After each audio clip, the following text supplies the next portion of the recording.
ክረምቲ ምንታይ ይምሰል ፍሉይ ክዳን ብክረምቲ ብዝመፀ ቁፅሪ ዝናብ ዝተባሃለ ቃል እግዚአብሔር ዝናብ ዝተባሃለ ክርስቶስ እዩ ማለት ዝናብ ዝተርፍ ዘለስ ናትና ልቢ እኮ ዘትርፈው ዘሎ ናትና መንፈሳዊ ውሽጣዊ ኮን ኣብ ልብና ናይ ፍቅሪ ራሕሲ ስለ ዘየለ ኮ መሬት ትደርቕ ዘላ ኣብ ልብና ናይ ሰላም ራሕሲ ስለ ዘየለ ናይ ዕርቅ ራሕሲ ስለ ዘየለ መሬት ትደርቕላ ማለት እዩ ምክንያቱ መሬት ማለት ልብና ዓለም ማለት ልብና ካሊ ይኾኒ ስለዚ ዓለም ልብና ተለምልሙ መሬቱ ይለምልም ልብና ተለምዑ መሬቱ ይለምዕ ልብና ተቃንዑ መሬቱ ይቃንዕ ነገር ግን ልብና ስለ ዝኻፈና ጠማማ ስለ ዝኾነ ደረቕ ስለ ዝኾነ መሬቱ ናብዛ ዓይነት ዛቅጣጫ ትኸድ ዘለ ማለት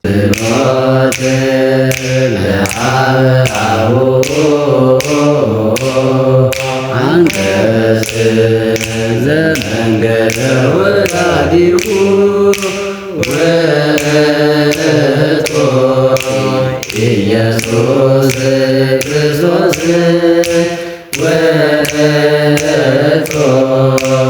ኢየሱስ ክርስቶስ በስመ አብ ወወልድ ወመንፈስ ቅዱስ አሐዱ አምላክ አሜን። ክቡራት ተኸታተልቲ መደብና ኣብ መላእ ኩርናዓት ዓለም ትርከቡ ፍትዋት ኦርቶዶክሳውያን ብብዘለኹሞ ሰላም እግዚአብሔር ጸጋ እግዚአብሔር ምስኩላትኩም ይኹን። ፍትዋት ተኸታተልትና ዝሓለፈ ሕልፍ መደብና እንታይነት ክረምቲ ብዛዕባ ክረምቲ መእተዊ ቪድዮ ሰርሕና ነይርና ሎሚ ዕለት ድማ ካብኡ ሓሊፍና ካብኡ ብምቕፃል ክረምቲ ናይ ክረምቲ ምሳሌታት ኢና ክንርኢ ማለት እዩ። ስለዚ ፍትዋት ተኸታተልትና ኦርቶዶክሳውያን ክረምቲ እንታይ እዩ ዝብል ኣብ ዝሓለፈ ርና ነይርና ኢና ሎሚ ዕለት ድማ ምሳሌ ክረምቲ ናይ ክረምቲ ብምንታይ ይምሰል ማለት ካብቲ ተፈጥራዊ መግቦቱ ወይ ድማ ተፈጥራዊ ክስተቱ ብዘለለ መንፈሳዊ ትሕዝቶና ውሽጣዊ ትርጉሙ ወይ ድማ ሰማያዊ መልእኽቱ ውሽጣዊ ነገረ መለኮታዊ ትሕዝቶኡ እንታይ ይመስል እንታይ ዓይነት ትርጉም ኣለዎ ዝብል ኢና ክንርኢ ማለት እዩ። ብምሳሌ መልክዕ ብምንታይ ከም ዝምሰል ማለት እዩ። ቅድሚኡ ግን ምሳሌ ማለት እንታይ ማለት እዩ ምሳሌ እንታይ እዩ ክንብል ተለና ምሳሌ ማለት እቲ ዘይርአይ ነገር እቲ ዘይስማዕ ነገር እቲ ዘይበፅሕናየ ነገር ብዝቃረበ ብዝርአናዮና ብዝሰማዕናየ ነገር ኣቅርቡ ከረድአና ዝኽእል ናይ ኣስተምህሮ ጥበብ ማለት እዩ። እቲ ዘይንርዮ ዓለም በቲ ንርዮ ዓለም እቲ ዘይሰማዕናዮ ምስጢር በቲ ዝርአናዮ ብዝሰማዕናዮ ምስጢር እቲ ዘይርአናዮ ሓጎስ በቲ ዝርአናዮ ሓጎስ እቲ ዘይርአናዮ ደስታ ራህዋ ዕረፍቲ በቲ ዝርአናዮ ልክዕ እቲ ዘይርአናዮ ዓለም በቲ ዝርአናዮ ዓለም እናመሰልና ንምሃር ኢና ማለት እዩ። ምክንያቱ እዚ ናይ ኣስተምህሮ ጥበብ እዩ። ምሳሌ ማለት ኣብ ርሑቕ ዘሎ ዘይግለጽ ዘይተበፅሐ ውሽጣዊ መንፈሳዊ ምስጢር ዘለዎ ብንፈልጦ ቋንቋ ብንፈልጦ ነገር ኣቅሪብካ ንምርዳእ እንገብሮ ናይ ኣስተምህሮ ዘዴ እዩ ማለት እዩ። ቅዱስ ዮሐንስ አፈወርቅ እንታይ ይብል ወህገ ምሳሌሰ ይትሃት እምራኤ እሙን ምሳሌሲ ካብቲ ኣማናዊ ካብቲ ሓቀሲታይ ዝነኣሰ ነገር እዩ እንብል እና ስለዚ ብምሳሌ መስልና ክነስተምር ተለና ትክክለኛ እማን እዩ ወይ ድማ ሙሉእ ንሙሉእ ከረድአልና ማለት ዘይኮነ ግብርና ግብሪ ብምንፅፃር ዝንገር ናይ ኣስተምህሮ ጥበብ እዩ ማለት እዩ። እዚ እውን ናይ መጽሓፍ ቅዱስ ኣስተምህሮ ጥበብ እዩ። መድኃኔ ዓለም ኢየሱስ ክርስቶስ እውን ኣብ መዋዕለ ስጋዊኡ ወንጌል ከስተምር ተሎ ብምሳሌ ዘስተምር ዝነበረ ምክንያቱ መንግስተ ሰማያት ተኣክል ዓለም ብዘርኢ መንግስተ ሰማያት ተኣክል ዓለም ብመርዓ መንግስተ ሰማያት ተኣክል ዓለም ብብኹዕ መንግስተ ሰማያት ተኣክል ዓለም ብመረብ መንግስተ ሰማያት ተኣክል ዓለም ብዝተፈላለየ ብዓፀድ ብወይኒ እናመሰለ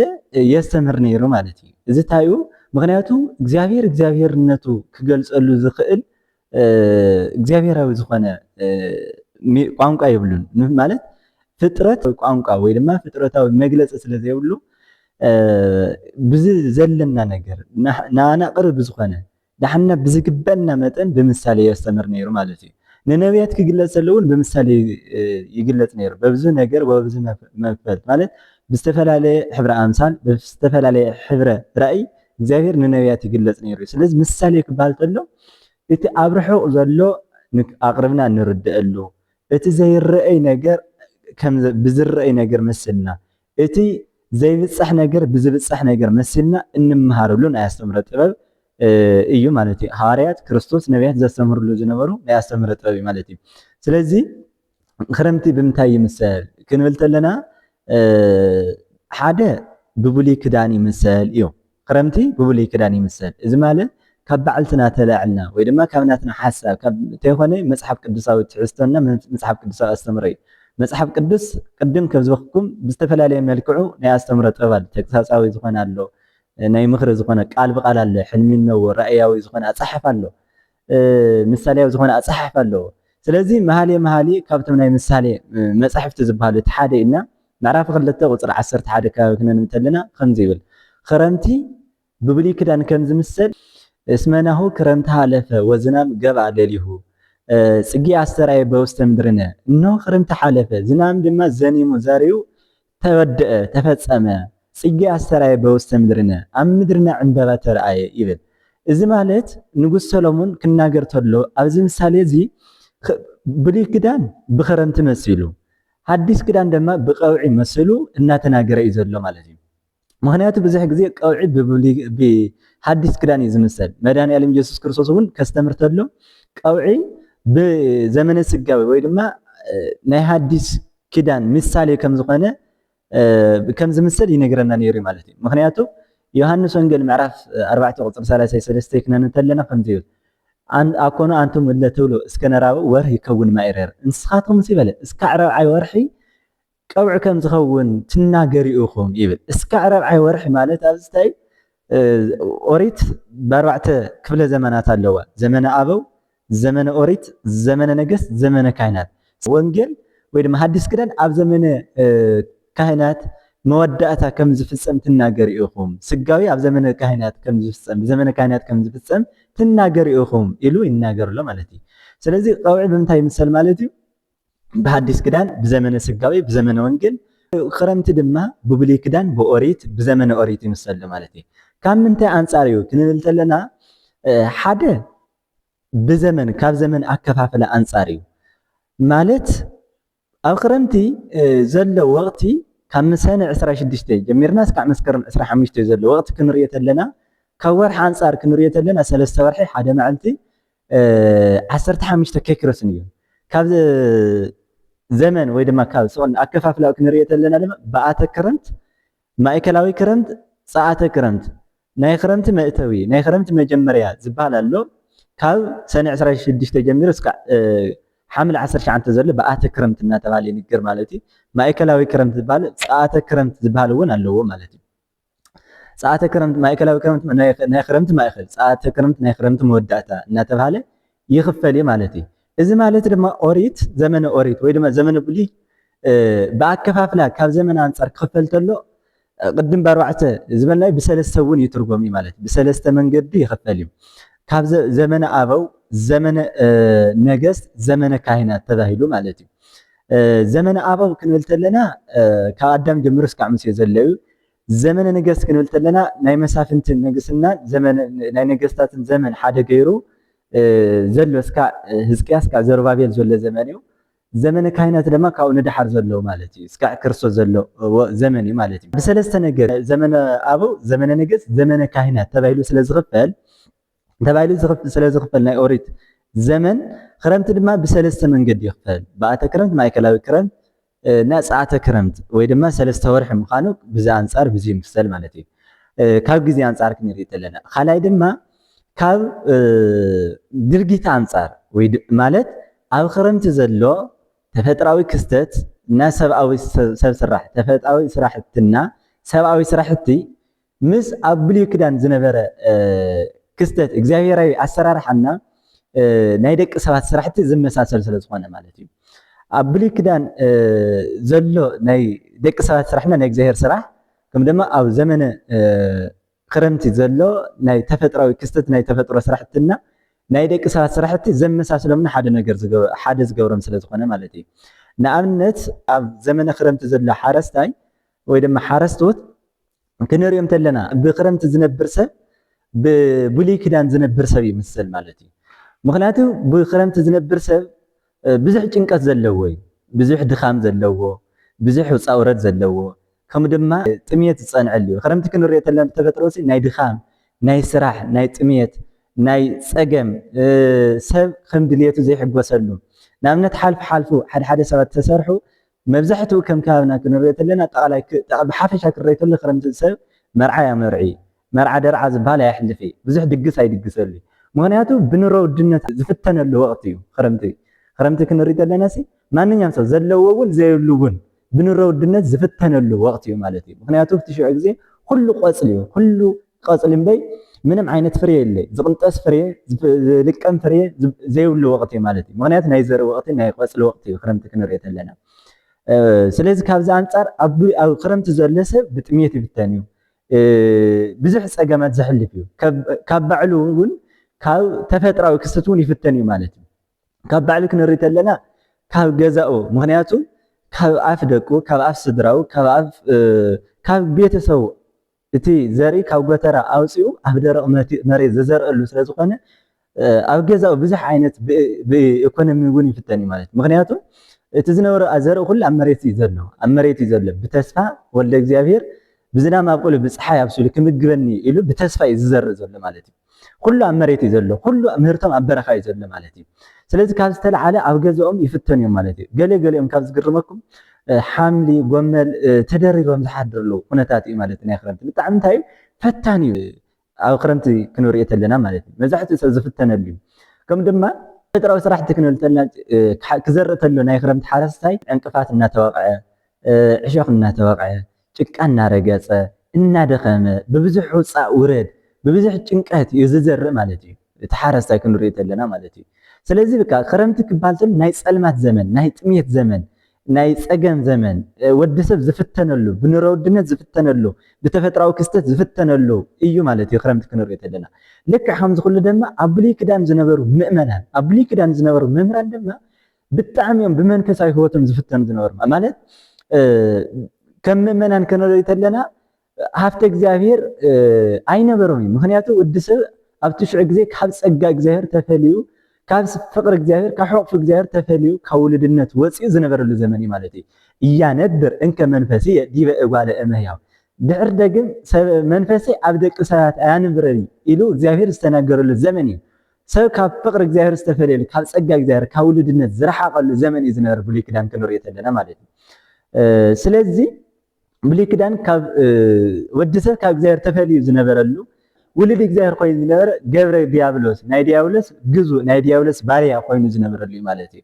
እሱ ካብዚ ምዃኑ ዝተለዓለ ድማ ብጥሜት ዝፍተነሉ ማለት ናይ ነፍሲ ጥሜት ብረሃበ ነፍሲ ብፅምዓ ነፍሲ ናይ ነፍሲ ፃምእ ናይ ነፍሲ ጥሜት ፀኒዕዎ በርቲዕዎ እናተሳቀየ ዝነበረ እዩ ማለት እዩ 5500 ዘመን ብእግሪ ኣጋንንት እናተቀጥቀጠ ኣብ መንፈስ ፀፈ ደይን ወዲቁ ዝነበረሉ ዘመን እዩ ማለት እዩ ክንሪኦ ከለና መን ወዲሰብ ማለት እዩ ስለዚ ብብሉይ ክዳንና ክንሪኦ ከለና ብሉይ ክዳን ናይ ጥሜት ዘመን እዩ ነፍሲ ምስ እግዚአብሔር ክትራኸብ ተላ እዩ ነፍሲ ምስ እግዚአብሔር ሓደ ክትኮን ተላ ፀጋዊ ብዝኾነ ተዋህዶ ክትራኸብ ተላ ሓደ ትኾን እያ ነይራ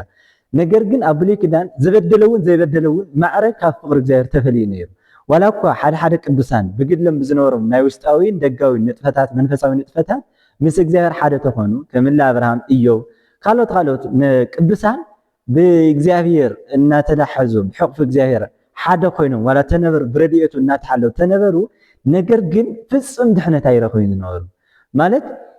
ብትሰርሕዎ ጸሎት ብትዘቕርብዎ ጸሎት ብትዘቕርብዎ መስዋዕቲ ብዝሰዓተዎ ሱባኤ ብዝቆፀርዎ ሱባኤ ብዘስተምህርዎ ትምህርቲ ምንም ዓይነት ድሕነት ኣይረኽቡን ነይሮም ማለት እዩ እንታይ ድሕነት ዝነበረ ኣፋዊ ድሕነት እዩ ስጋዊ ድሕነት ኣፋዊ ድሕነት ምድራዊ ድሕነት እዮም ዝረኽቡ ዝነበሩ እምበይ ነፍሳዊና ውሽጣዊ ዘላለማዊ ድሕነት ኣይረኽቡን ዝነበሩ ማለት እዩ ካብ ዝተለዓለ ኩሎም አንስ ሃይለከ ፈኑ እዴከ ንዓ ወረድ እናበሉ ብተስፋ እዮም ዝፅበዩ ዝነበሩ ማለት እዩ ከምኡ ድማ ሰረይነ ሰብኣ ወያህየውነ ፈወስና ለባቢል ወይ ተፈወሰት ንሰብ ኣሕወይና ነገር ግን ኣይሓወየ ማለት ካብ ደዌ ስጋ ካብ ስጋዊ ደዌ ካብ ስጋዊ ሕማም ኣሕወናዮ ነገር ካብቲ ነፍስና ውሽጣዊ ዝኾነ ደዌ ግን ኣይሕወናዮ ባቢሎን ኣስተምህርናያ መኸርናያ ግን ኣይተፈወሰትን ወኮነ ጽድቅና ከመ ጽድቀ ትክቶ ጽድቅና ከም መርገም ጨርቂ ኾነ እናበሉ ይናገሩ ነይሮም ማለት እዩ ታዩ በቃ ካብ ውልድ እግዚአብሔር ተፈልዮም የስተምሩ ነይሮም እናጠመዩ እግዚአብሔር እናጠመዩ ማለት ምስ እግዚአብሔር ሓደ እንታይ ኾኑ ማለት ጸጋዊ ውልድነት እንታይ ሃለዎ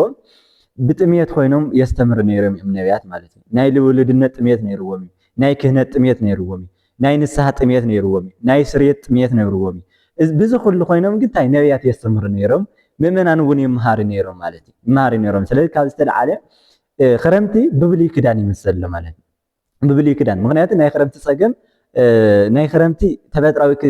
ክስተትን ሰብኣዊ ስራሕቲ ክስተትን ኣብ ወዲሰብ ዘምፅኦ ተፅዕኖ ከም ዘሎ ኩሉ ኣብ ብሉይ ክዳን እውን ዝነበረ ወዲሰብ ሓጢያቱ ምክንያት ዝበፅሖ ጉስቁልና ናይ ባህሪ ጉስቁልና ዝበፅሖ ዝነበሮ ፀገማት ሁሉ ምስ ክረምቲ ዘመሳሰሉ ነገር ስለ ዘሎ እንሆ ክረምቲ ሓለፈ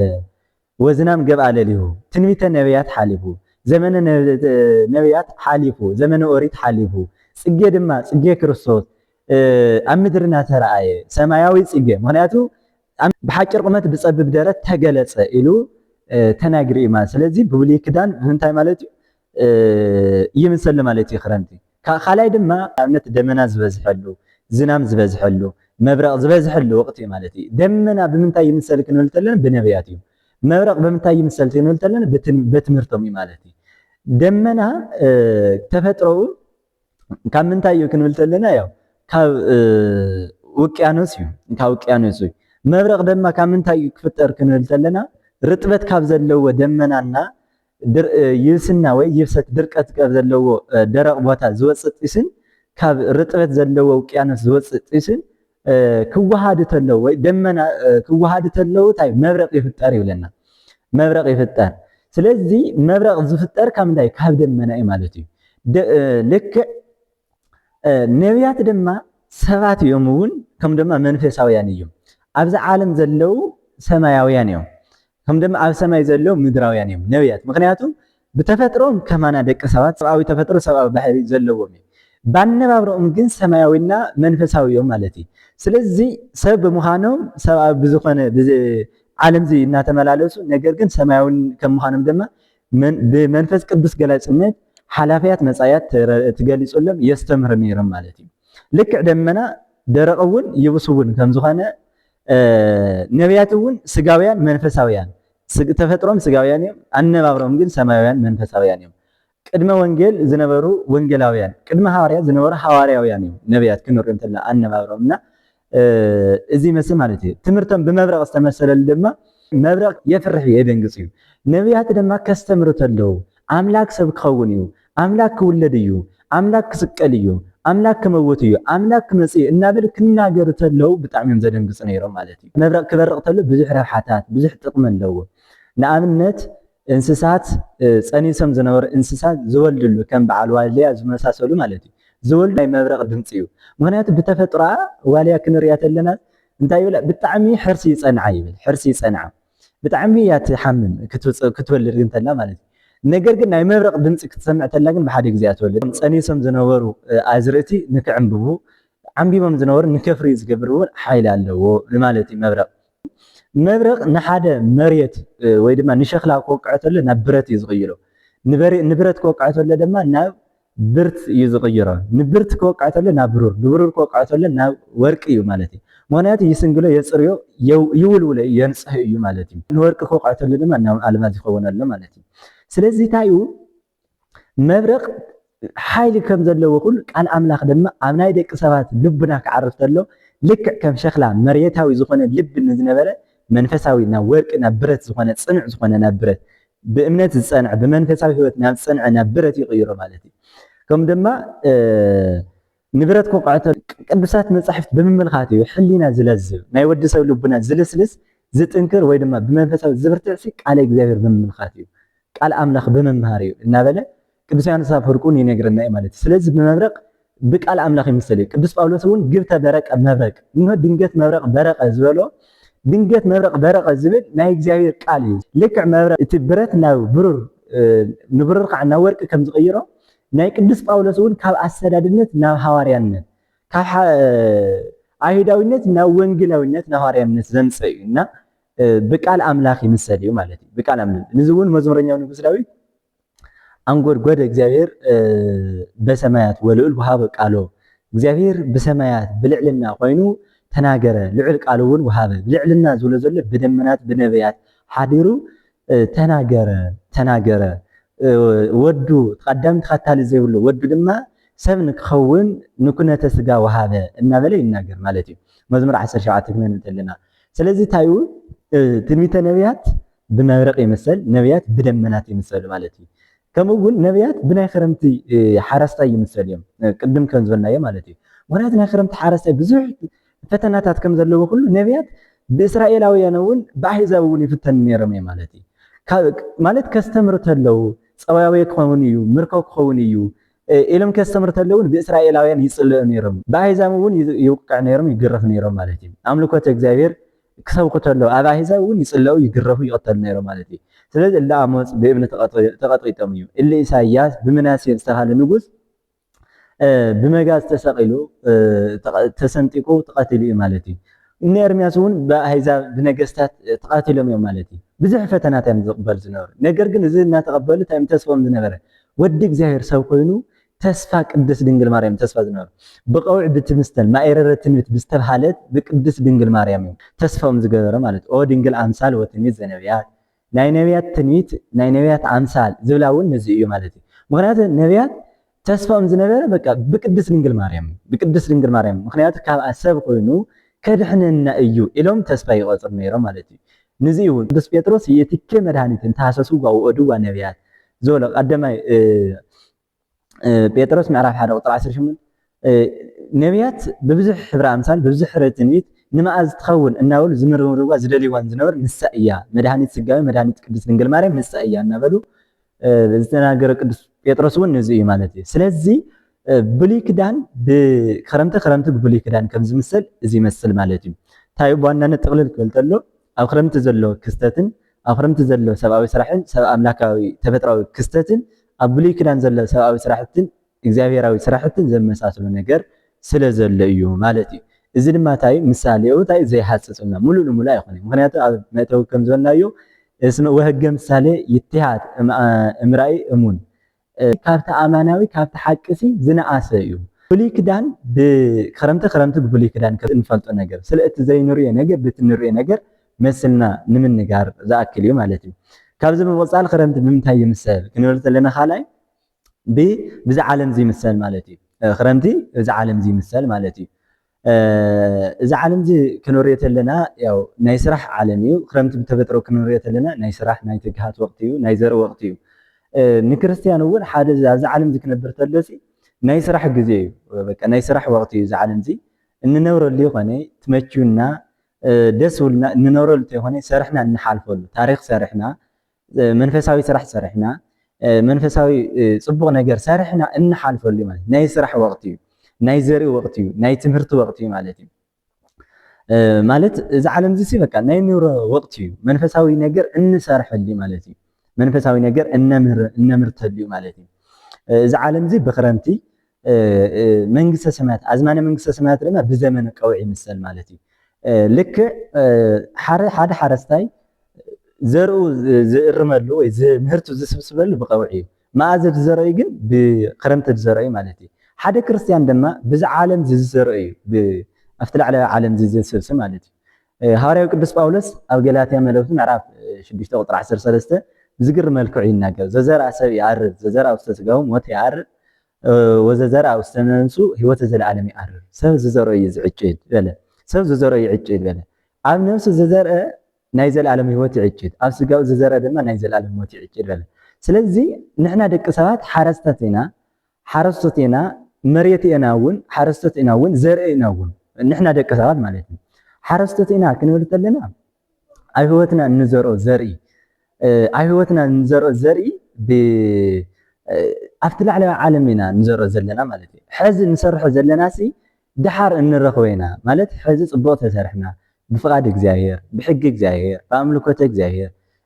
ብጽድቂ እንተደኣ ተመላሊስና ጽድቂ ክንረክብ ኢና እዩ። ነገር ግን ካብ ሕጊ እግዚአብሔር ወፃኢ ኮይንና ብፍቃድ ስጋዊ ብሰይጣናዊ ኣሰራርሓ ካብ ሕጊ ቤተክርስትያን ወፃኢ ብዝኾነ ኑሮ ህይወት እንተደኣ ሃሊና ድማ ካብ መንግስቲ እግዚአብሔር ወፃኢ ምዃንና እርግጠኛ ክንኸውን ይግበና ማለት እዩ። ምክንያቱ ብክረምቲ ዘይዘርአ ብቀውዒ ይዕጭድ እዩ። ብክረምቲ ዝዘርአ ድማ ብቀውዒ ዝዕጭድ ማለት እዩ። ምክንያቱ ጣፍ ዘርእኻ ጣፍ ኢኻ ክትዕጭድ እምበይ ክርዳድ ኣይትእርም እዩ። ማሽላ ዘርእኻ ማሽላ ኢኻ ትዕጭድ ሰብ ዝዘርአ ይዕጭድ ማለት እዩ። ስለዚ ጽቡቕ ስራሕ እንተደኣ ሰርሕና ፅቡቕ ምህርቲ ፅቡቕ ሂወት ይክልየና ማለት እዩ ሕማቕ ስራሕ ተሰሪሕና ድማ ብልክ ሕማቕ እዩ ማለት እዩ ስለዚ በዚ ዓለም እዚ ብክረምቲ ይምሰል ማለት ምክንያቱ ክረምቲ እንታይ ናይ ዘረ ወቅቲ እዩ ማለት እዩ ናይ ዘረ ወቅቲ ስለዚ ሕማቕ ትምህርቲ ተሰመርና ሕማቕ ሂወት ንነብር ፅቡቕ ትምህርቲ ተመርና እውን ፅቡቕ ሂወት ይልየና ማለት እዩ መንፈሳዊ ትምህርቲ እንተራ ኩሉ ግዜ ደጋግምና ንማር ኮይና መንፈሳውያን ንኸውን ማለት እዩ ነገር ግን ስጋዊና ምድራዊ ዝኾነ ፖለቲካ ዘርአዊነት ከምኡ ድማ ምንፍቅና ንምሃር ተራ ኮይና መናፍቅ ዘረኛ ፖለቲካዊ ይኾንሎ ማለት እዩ ስለዚ ሰብ ዝዘርኦ ዝኸውን ናይ ዘር ወቅቲ እዩ ማለት እዩ እዚ ዓለም እዚ ንዘርአሉ ማለት እዩ እንታይ ኣብ ሂወትና ንዘርአሉ ኣብ ዕድና ኣብ መጻኢ ሂወትና እንዘርአሉ ናይ ዘር ወቅቲ ማለት እዩ ከምኡ ድማ ንሕና ድባዕናስ ዘርኢና ማለት ወዲ ሰብ ተፈጥሮኡ ክውለድ ተሎ ንሙማት እዩ ክመውት ተሎ ድማ እናተዘርአ እዩ ንሂወት ዝረአ ኣለና ማለት እዩ ሓደ ሰብ ክመውት ተሎ ክቅበር ተሎ ንትንሳኤ ዘጉባኤ ዝረአ ኣሎ ማለት እዩ ልክዕ ዘርኢ ዝኸውን ካብ ዓውዲ ተመሪፁ እዩ ኩላትና ንፈልጦ ኢና ምክንያቱ መብዛሕትኡ ሰብ ደቂ ሓረስታይ ስለ ዝኾንና ዘርኢ ዝኸውን ካብ ዓውዲ ዝተመረፀ እዩ ካብ ዓውዲ ተመሪፁ እንድሕር ካብ ዓውዲ ዘለ ድማ ካብ ገረባይ ተለቅሕካ እንዲያም ኣተኣላለሽካ እዩ ዝኸውን ዘርኢ ምክንያቱ ድሰዋ ድኸውን ኩሉ ድዘርኢ ይኾን ድንጀራ ድኾን ኩሉ ድዘርኢ ይኾን ድሕምባሻ ዝኸውን ኩሉ ድዘርኢ ይኾን ታይዳ ዘርኢ ዝኾንስ ነቐዝ ዘይበልዖ እንክርዳድ ዘይብሉ ዝተፀረየ ዝተበጠረ ፅሩይ ዝኾነ ዘርኢ ዝኸውን ማለት እዩ ድሕረኡ እሱ እዩ ፅሩይ ዘርኢ ዝራእ ፅቡቕ ዝኾነ ምህርቲ ይሕፈስ ማለት እዩ ልክዕ ከምዚ ኩሉ ድማ ሓደ ክርስቲያን ማንነቱ ንፁህ ዘርኢ እዩ ንፁህ ዘርኢ ማለት ልክዕ ካብ ዓውዲ ምሩፅ ዘርኢ ከም ዝምረፅ ኩሉ ገና ካብ ህፃንነትና ጀምርና ብመንፈሳዊነት ንክንዓቢ ዝተደለየ ማለት እዩ ሓደ ክርስቲያን ዝኾነ ግዜ ክርስቲያን ብህፃንነቱ ክርስቲያን ኮይኑ ድሓር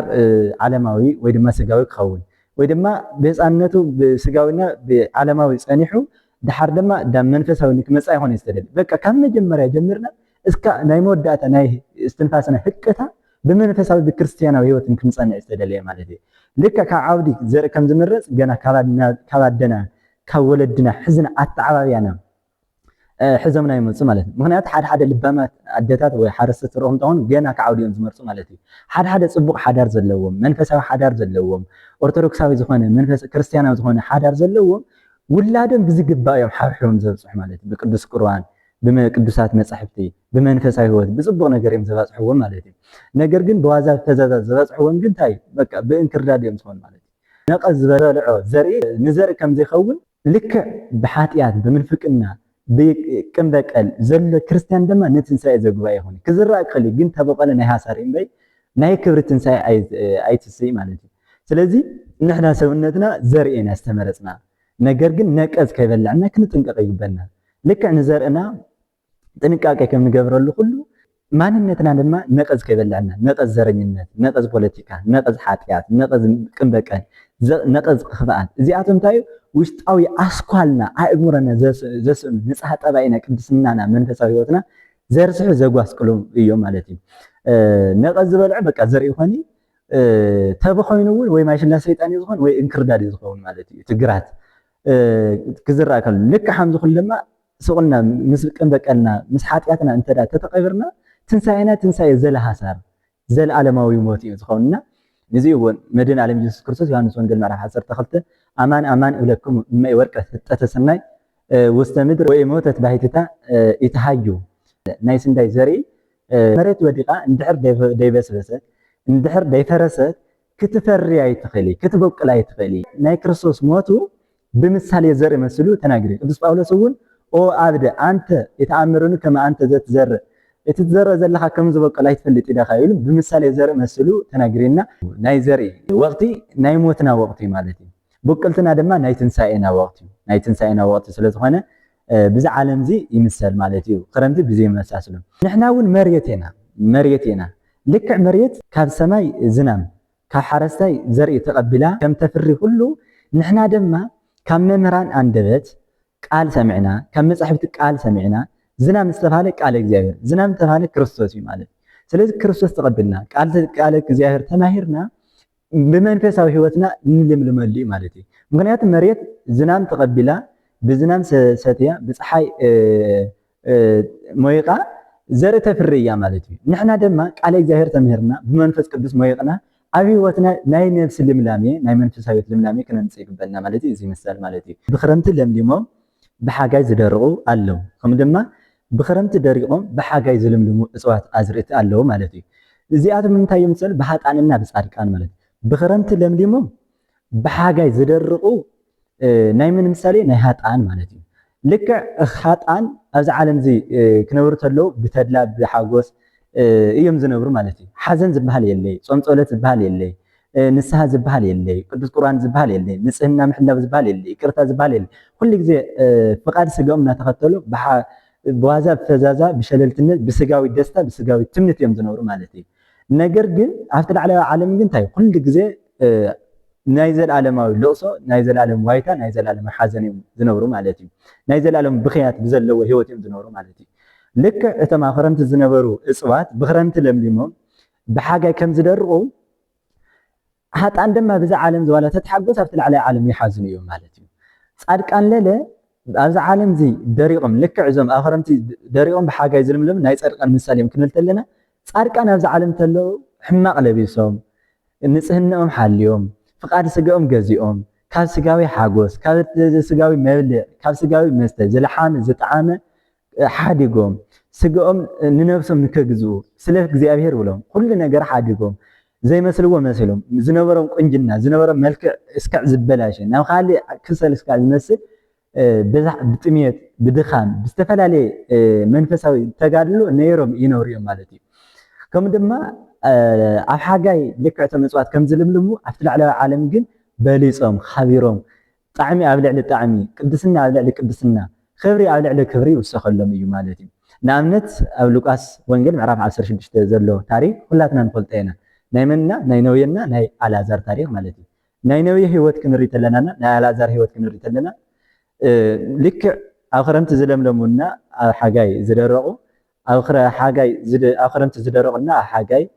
ዝልምልሙ እፅዋት እዮም ማለት እዩ ምክንያቱ ነውየ ክንርኢ ተለና ዕለት ዕለት ብዝለውሰ ነገር ዕለት ዕለት ብዝበልዖ ነገር ዝለሓመ ዝጣዓመ ብርንዶው ጠጁ ኩሉ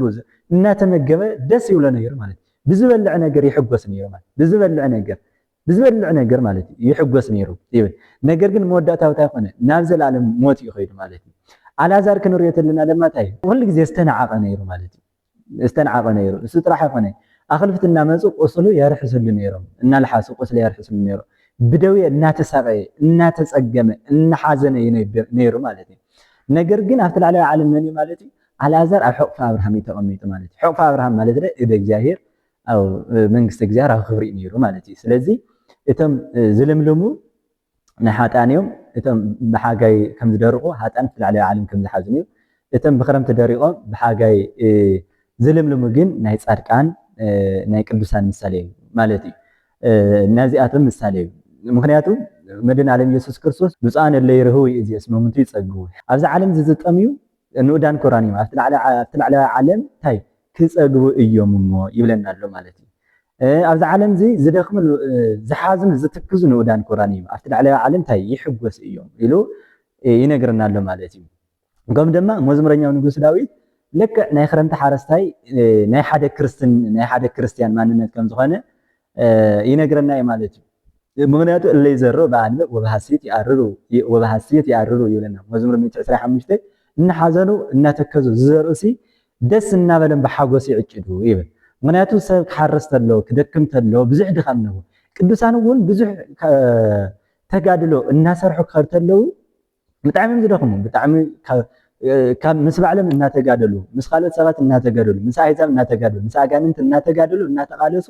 ይነብሩ እዚ ኩላ ድኻም እዩ እናሓዘን ብሓዘን እዩ ዝነብሩ መበብዙ ድካም ሃለዎ ንበዓለ መንግስቲ እግዚኣብሔር መንግስቲ ኣብና በብዙሕ ድኻም ክንወርሳ ኣለና እናበሉ ኩሉ ግዜ ዕለት ዕለት ብመስቀላዊት ሕገ ወንጌል ዕለት ዕለት ብክርስቶሳዊ ህይወት ዕለት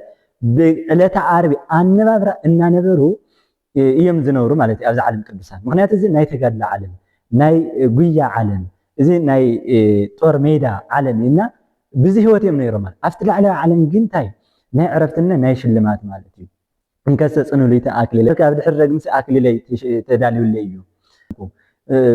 ጉያይ ርጨይ ፈጽመ ኣለኹ ሃይማኖተይ እውን ሓልዩ ኣለኹ ካብ ድሕሪ ረግም ኣክል ተዳልዩለይ ኣሎ ኢሉ ቅዱስ ጳውሎስ ተናግሪና ስለዚ ቅዱሳን ኣብዚ ዓለም ዝክነብሩ ተለው ልክ ሓረስታይ ብድኻም ከም ዝነብር ናይ ድኻም ሂወት እዮም ዝነብሩ ማለት እዩ። ናይ ዕረፍቲ ተይኮነ ናይ ድኻም ናይ ውፃእ ውረድ ናይ ፀገም ሂወት እዮም ዝነብሩ። ኣብቲ ሓረስታይ ብሓጋይ ደስ እናበሎ ምህርቲ ሰብሲቡ ደስ እናበሎ ምስ ስድራው ምስ ቤተሰቡ ደስ እናበሎ ከም ዝምገብ ድማ ቅዱሳን ኣብቲ ላዕለዋይ ዓለም ምስ ኣቦም ምስ ክርስቶስ ዘመዶም መላእክቲ ሓደ ኮይኖም ብሕብረት ዝነብሩሉ ሂወት ኢና እዚ ይመስል ማለት እዩ። ከምዚ በቆፃል ድማ ሳልሳይ ክንርኢ ተለና ክረምቲ ብምንታይ ይምሰል ክንብል ተለና ብዕድሜ ከም ዝምሰል ትነግሩ ንረኽበ ኢና። ሉቃስ ወንጌል ምዕራፍ 2 ቁፅሪ 42 ነን ተለና ንረኽባ ኢለ ቃል ኣሎ። ወምዝ ኮነ ለቱ ፍጹመ 12 ክረምቱ እኖ 12 ክረምቲ ኮኖ ይብል 12 ክረምቲ ኮኖ ዝብሎ ዘሎ ንመን እዩ? ንመድህን ዓለም ኢየሱስ ክርስቶስ እዩ። 12 ክረምቲ ማለት 12 ዓመት እዩ ማለት። ስለዚ ክረምቲ ታይ ብዕድሜና ይቁፀር ማለት እዩ። ብዕድሜና ይምሰል ማለት እዩ። ዕድሜና ምክንያቱ ዘመን ዝቁፀር ብምንታይ እዩ? ብክረምቲ እዩ ማለት ናይ ዘመን መለወጢ ስለዝኾነ ብፍላይ ከም ኢትዮጵያውያን ክንሪኦ ተለና ዘመን ዝልወጥ ክረምቲ ወዲና እዩ። ስለዚ 12 ክረምቲ ክንብል ተለና ናይ ዘመን መቁፀሪ ናይ ዘመን መለወጢ ስለዝኾነ ክረምቲ ዕድመና እንሓስበሉ ማለት እዩ። ዕድመና እንሓስበሉ ሓደ ኣብ ክረምቲ ዘሎ ክስተት ክንሪኢ ተለና ዕድመና ዝመሳሰል እዩ። ልክዕ ኣብ ክረምቲ ዘሎ ልምላሜ ናይ ወዲ ሰብ ናይ ዕድመ ልምላሜ ይመስል ማለት እዩ። ምክንያቱ ሰብእሰ ከመሳኢር መዋኢሊሁ ኢሉ መዝሙረኛው ንጉስ ዳዊት ተናግሩ። ናይ ወዲ ሰብ ዕድመ ወሲ ከም ሳዕሪ እዩ። ሳዕሪ ዝልምልም ኣዝዩ ኣብ ክረምቲ ሓጋይ ልምልም። ስለዚ ወዲ ሰብ እውን ዕድመ ሓፅሪ ማለት እዩ። ስለዚ ንሕና ክረምቲ ክመፅእ ተለውን ናይ ክረምቲ ምልውዋጥ ወይ ናይ ዘመን ምልውዋጥ ተይኮነ ዕድመና እውን ወስኽለ ስለዝኾነ እንታይ ይሰርሕልና ኣሎ ኢልና እንሓስበሉ ማለት እዩ። ዕድመና ወስኽለ ስለዝኾነ ክረምቲ ብዝመፀ ቁፅሪ ዕድመና እናወሰኸ እዩ። ዕድመና ብዝናወሰኸ ቁፅሪ ድማ ካብቲ ዕድመና ቅንስለ እዩ። ብዙሕ ሰብ ዝመስለሲ ክረምቲ ዕድመ ክውስኽ ተሎ ዘመን ዝውስኽ ተሎ ዕድመ ዝውስኽ ዘሎ እዩ ዝመስሎ። ዘመን ብዝተወሰኸ ቁፅሪ ዕድመ ዝውስኽ ዘሎ እዩ ዝመስሎ። ኣይኮነን። ምክንያቱ ዘመን ኣብ ዝወሰኸ ቁፅሪ እንታይ ዕድመኻ እናተቐነሰ እዩ ዝኸድ ዘሎ ማለት እዩ። ንኣብነት ኣነ ብማእኸላይ 80 ዓመት ዝነብር ተኮይነ ወዲ 25 ዓመት እየ እንተዳኣ ድማ ኮይነ 26 ናብ ዝሸጋገረሉ ግዜ እንታይ ኮንለ ማለት እዩ። ዕድመ ውስኽ ለኽተ ይኮነ ካብታይ ናይ 80 ዓመተይ ቅነሰለይ ማለት እዩ። እናቀነስና ኢና ንኽነ። ስለዚ እንታይ ክረምቲ ክመፅእ ተሎ እንታይ ዓይነት ስራሕ ኣሎ? እንታይ ዓይነት ስራሕ ሰርሐሉ? ዘመነይ እንታይ ሰርሐሉ? ዕድመይ እንታይ ሰርሐሉ? ምክንያቱ ዕድመ ናይ ትምህርቲ ግዜ ክረምቲ ሰለስተ ነገር ከም ዘለዎ መእተዊ ማእከላይ እና መወዳእታ ክረምቲ ከም ንብሎ ኩሉ ናይ ህፃንነት ዕድመ እንሆ፣ ናይ መንእሰይነት ዕድመ እንሆ፣ ናይ ጉርምስና ዕድመ እንሆ። ስለዚ ዕድመና ምንታይ ኢና እናሕልፎ? ናይ ህፃንነት ዕድመና ምንታይ ኢና ንጥቀመሉ? ናይ ጉርምስና ዕድመና ናይ ሽምግልና ናይ እርግና ዕድመና ምንታይ ኢና ኢልና ክንሓስበሉ ይግበአና ማለት ካብ ስጋዊ ህይወት አንፃር ካብ መንፈሳዊ ህይወት አንፃር ካብ ስጋዊ ለውጢ አንፃር ካብ መንፈሳዊ ለውጢ አንፃር ካብ ስጋዊ ዕየት አንፃር ካብ መንፈሳዊ ዕየት አንፃር እንምዝነሉ እዩ ማለት እዩ። ምክንያቱ ክረምቲ ናይ ኩሉ ነገር መለወጥ ተፈጥሮ ኩሉ ዝልወጠሉ መሬት ኩሉ ትልወጠሉ ዘመን ኩሉ ዝልወጠሉ ንሕና ድማ ኣብ ዘመንና ኣብ ህይወትና እንቕይረሉ ህይወትና እንቕይረሉ ዕቅድና ዕላማና ርኢና እናስተኻኽለሉ ክኸውን ኣለዎ ማለት እዩ። ምክንያቱ ናይ ትምህርቲ ግዜና እዩ። ዕድመ እንመሃረሉ ዕድመ እንሰርሐሉ ማለት እዩ። ግዜ ክንደየናይ ክባር ከም ዝኾነ ግዜ ዋጋይ ግዜ ምክንያቱ ህይወት እዩ። ንህይወት ድማ ዋጋ ይብሉ። ምክንያቱ ናይ ህይወት ዋጋኡ እግዚአብሔር እዩ። ናይ ህይወት ወዲ ሰብ ዋጋው እግዚአብሔር እዩ። ማንም አይኮነ ወርቂ ይኮነ ዕንቁ ይኮነ አልማዝ አይኮነ ዲያመንድ አይኮነ ናይ ግዜ ዋጋው ድማ ታይ እግዚአብሔር እዩ ማለት ዋጋው በቃ ብጣዕሚ ከብር እዩ። ንኣብነት ሓደ ግዜ ዝባኸነ ግዜ ክትካ ኣይኽእል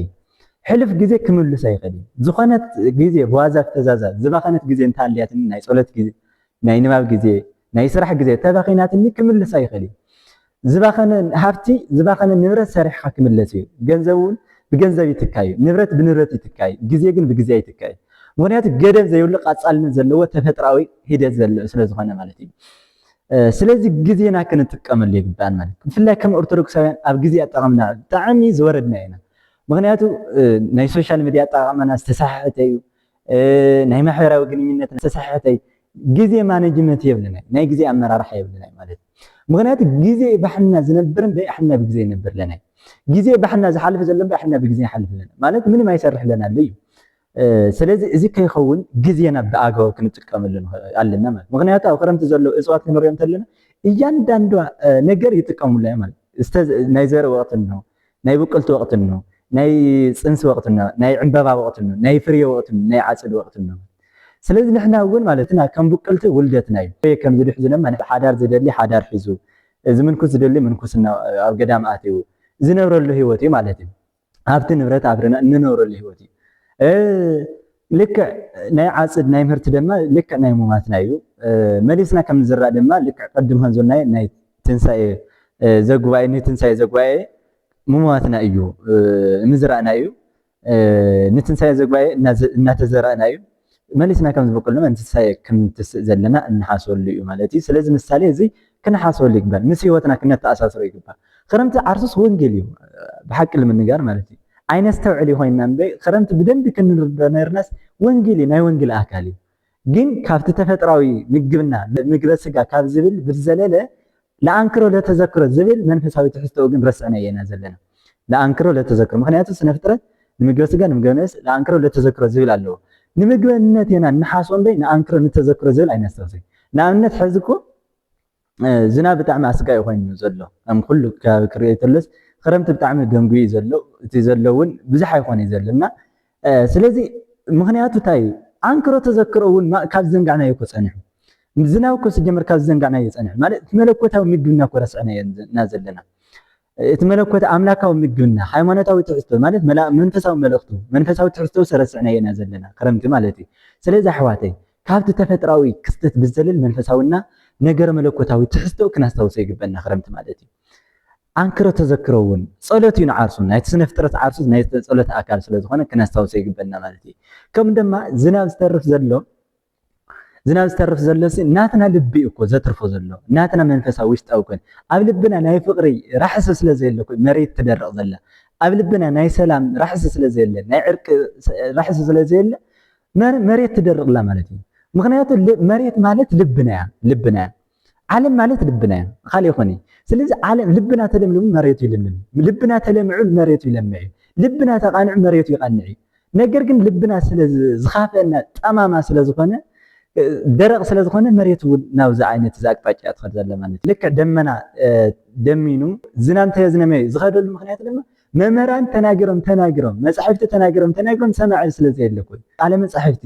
ቃለ መምህራን ቃለ ቤተክርስትያን ተንሰምዕ ነርናኮም መሬት ልብና ይርስልስና እዩ መሬት እውን ትልስልስና ኢና ተልምልም ነይራ ብዙሕ ፍሬ ተፍሪ ነይራና ስለዚ እቲ ስጋዊ ምግብና ምትራፉ ጥራሕቲ ይኾነ ዘጨንቀና ዝግበአና ውሽጣዊና ናይ መንፈሳዊ ኣብ ነገረ ድሕነት ኣብ ውሽጣዊ ናይ ምድሓን ጉዳይና እውን ከጨንቀና ይግባእ ማለት እዩ ምክንያቱ ናይ ስጋ ጥሜትና እዩ ብዙሕ ግዜ ዘጨንቀና ናይ ነፍሲ ጥሜትና ስትንሓስቦ ናይ ነፍሲ ምክንያት እግዚአብሔርን ካብ ምስኣን ዝበለፀ ጥሜት ኮ የለ እንጀራ ካብ ምስኣን ዳቦ ካብ ምስኣን ዝበለፀ ዝኻፈአና ዝዓበየ እግዚአብሔር ካብ ምስኣን ዝዓበየ ጥሜት የለ ስለዚ እግዚአብሔር ኣብ ህይወትና ንክህሊ እግዚአብሔር ኣብ ልብና ንክህሊ እግዚአብሔር ኣብ ሓዳርና ንክህሊ እግዚአብሔር ኣብ መንፈሳዊ ህይወትና ኣብ ስራሕና ብኣምልኮት ንክግለጽ ኩሉ ግዜ ክንፅዕር ይግበአና ማለት እዩ ጥራሕ ናይ ክረምቲ ናይ ስጋዊ ምግብና ክፍተት ይኾነ ውሽጣዊና መንፈሳዊ ርክብና እውን ክናስተኻኽል ይግበአና ማለት እዩ ስለዚ እውን ክንጭነቕ ይግበአና ስለዚ መግቦተ እግዚአብሔር ነፍሳዊ ውሽጣዊ መግቦት እውን ክንሓዝን ይግበአና ማለት እዩ ስለዚ ጠቕለል ብዝበለ ክረምቲ ብዚ መሰል ማለት እዩ እቲ ናይ መወዳእታ ክረምቲ ምንታይ ይምሰል ተኾን በለተ ምፅኣት እዩ በለተ ምፅኣት ክንሓስቦ ተለና ዕለተ ምፅኣት ኣብ ዓመት 4 ግዜ ይሕሰብ እዩ ማለት እዩ ዘመነ ፅድያ ይሕሰብ እዩ ማለት ኣብ ሰኒ መወዳእታ ይሕሰብ እዩ ኣብ ዘመነ ክረምቲ ድማ ኣብ ክረምቲ መወዳእታ ይሕሰብ እዩ ኣብ ዘመነ ቀውዒ ኣብ ታሕሳስ ኣብ ከባቢ ይዝከር ይስታወስ እዩ ብቅዱስ ያሬድ ኣስተምሮ ማለት እዩ ብናይ ቅዱስ ቤተክርስትያን ኣስተምሮ ብ4 ወቕታት ይሕሰብ እዩ ኣብ ሓጋይ ድማ ኣብ ደረር ዘይተ ተባሂሉ ይሕሰብ እዩ እዚ ዝኾነሉ ምክንያቱ ዕለተ ምፅኣት ማለት ናይ ወዲ ሰብ ተስፋ እዩ ካብ ሕሊናና ክጠፍእ ዘይኽእል እዩ ጽኑዕ ዝኾነ መንፈሳዊ ትንፋሽና እዩ ልክዕ ብዘይካ ትንፋስ ከም ዘይንቀሳቀስ ሁሉ ብዘይካ ተስፋ መንግስተ ሰማያት ወይ ድማ ዕለተ ምፅኣት ወይ ድማ ዕለተ እግዚአብሔር ክንነብር ኣይንኽእልን ምክንያቱ ሰማዕታት ብሰማዕትነት ንክነብሩ መነኮሳት ብምንኩስና ንክነብሩ ሰብኣ ዓለም ብተጋድሎ ብመንፈሳዊ ብሓዳርም ክጸንዕ ዝገብረና እንታይ ትንሳኤ ሙታን እዩ ማለት እዩ እዚ ስለ ዝኾነ ዕለተ ምፅኣት ዓመት እስከ ዓመት ይሕሰብ እዩ ማለት ብ4 ወቕታት ፍልይ ብዝበለ ግን ብክረምቲ ዝሕሰብ እንታይ እዩ ኣብ ክረምቲ ዘሎ ክረምቲ ንክኣትውና ኣብ ክረምቲ ንክወፅእ እዩ ዝሕሰብ ዘሎ ንክኣትው ምስ መብረቕ ስለ ዘመሳስሎም ንኣብነት ኣብ ክረምቲ ዘሎ ዘፍርሕ ናይ መብረቕ ድምፂ ኣሎ ናይ ደመናታት በቃ ኣብ ክረምቲ ዘሎ ክስተት ምስቲ ናይ ዕለተ ምፅኣት ዘሎ ክስተት ብግርማ መለኮት ብክበበ ትስሚት ብደመና ሰማይ ብብርህ ደመና ስለዚ መጽ ወልደ እግዚአብሔር እዚኣቶም ድማ ኣብ ክረምቲ ስለዚ ግለጹ ብዚ ይምሰል ማለት እዩ ክረምቲ መወዳእታ ዝተሓሰበሉ ድማ ኣብ ጳጉሜን ኣካባቢ ዝተሓሰበሉ ምክንያት ኣብ ትሽዑ ናይ ዘመን መለወጢ ማለት እዩ ዕለተ ምጽኣት ድማ ካብዚ ዓለም እዚ ኑሮ ናብቲ ዘለዓለማውና ናብቲ ሰማያዊ ዘለዓለማዊ ኑሮ እንሸጋገረሉ ናይ ኑሮ መለዋወጢ ስለዝኾነ እዚ ዓለም ዝሓልፉ ሓዳሳተ ሰማይ ወሓዳሳተ ምድሪ ንስየፎ ሓድስ ሰማይ ሓድስ ምድሪ መንግስተ ሰማያት እንወሃበሉ እንወርሰሉ ዓለም ስለዝኾነ ካብዚ አንጻሪ ማለት እዩ ስለዚ ክረምቲ እዚ ይመስል ማለት እዩ ሕፅር ብዝበለ መልክዑ ብጣዕሚ እርግጥ ሰፊሕ ዓሚቕ ዝኾነ መለኮታዊ ትሕዝቶ ዘለዎ ግን ከም መእተዊ ካልኦት መጻሕፍቲ ንክተንብቡ ንክትመራመሩ ግንዛቤ ንምሃብ ንምዝካር እምበይ እዚ ጥራሕ ኣይኮነ ሕድሕድ ትርጉሙስ ብጣዕሚ ሰፊሕ ዓሚቕ ዝኾነ መለኮታዊ መልእኽቲ እግዚአብሔራዊ መልእኽቲ ዘለዎ ማለት እዩ እና ስለዚ ካብቲ ተፈጥራዊ መግቦቱ ካብቲ ተፈጥራዊ ክስተቱ ብዘለለ ውሽጣዊና መንፈሳዊ ሰማያዊ መልእኽቱ እግዚአብሔራዊ መልእኽቱ ነፍሳዊ መግቦቱ አንክሮ ተዘክሮ ናይ እግዚአብሔር ካሊነት ናይ እግዚአብሔር መግቦት ናይ እግዚአብሔር ሓሳብ ፈቃደ እግዚአብሔር እንዝክረሉ ናይ መጽሓፍ ናይ አስተምህሮ መንገዲ እና ስለዚ እዚ ይመስል ማለት እዩ ክቡራት ተኸታተልትና እዚ ሚድያ እዚ ንክዓቢ ድማ ንኩሎም ኦርቶዶክሳውያን ሼር ሳብስክራይብ እናበልኩም ኣብፅሕና ማለት እዩ ክቡራት ተኸታተልትና ስብሐት ለእግዚአብሔር ወለወላዲቱ ድንግል ወለመስቀሉ ክቡር ይጽንሐልና